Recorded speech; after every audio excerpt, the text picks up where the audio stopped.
In one way, the fact that he is now set to be the next Taoiseach is nothing out of the ordinary, considering every leader of Fianna Fáil before him has occupied the office. But cast your mind back 10 years and the idea that he would one day lead a government seemed far-fetched. It was 2011, the country broke, Fianna Fáil was in power, the IMF was in town. Brian Count had stepped aside as party leader, Micheál Martin took over. His reign began with an apology. I am sorry for the mistakes that we made as a party and that I made as a minister. I think there is a sense within the parliamentary party that the old ways simply will not work for the party.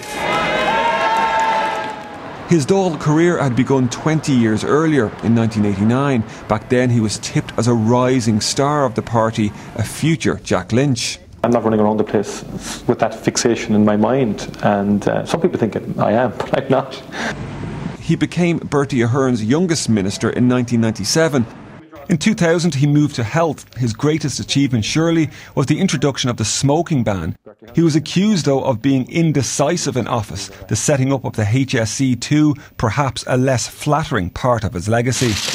After Brian Count took over as Taoiseach in 2008, Micheál Martin became the Minister for Foreign Affairs. But as the country and the government unravelled, he made his move and became Fianna Fáil's new leader.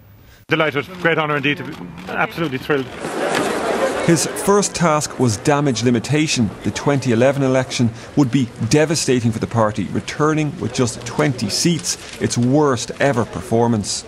It's a very disappointing result for the party nationally. I think we were aware that we had a huge challenge in this election. And so began his 9 years in opposition, dealing with critics inside Fianna Fáil, rebuilding the party, trying to repair its reputation with the public, who are still recovering from the crash. In 2016, the party gained 24 seats on the road to recovery. Micheál Martin then agreed to support Fine Gael in a confidence and supply arrangement. It was the era of new politics. Long regarded as socially conservative, he supported the removal of the Eighth Amendment. People have different perspectives on this, and I know that others in the parliamentary party will have a different view to mine. Quite entitled. We're on the north side.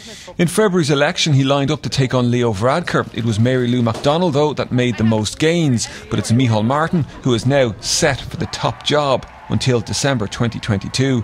It's been quite the journey for the Cork man. For some, he'll always be associated with the government that needed the troika and the crash that scarred the country. For others, he's the personification of tenacity, sticking around when others didn't. A contender perhaps for one of the great Irish political comebacks, but he never really did go away. Conor Hunt, RTE News.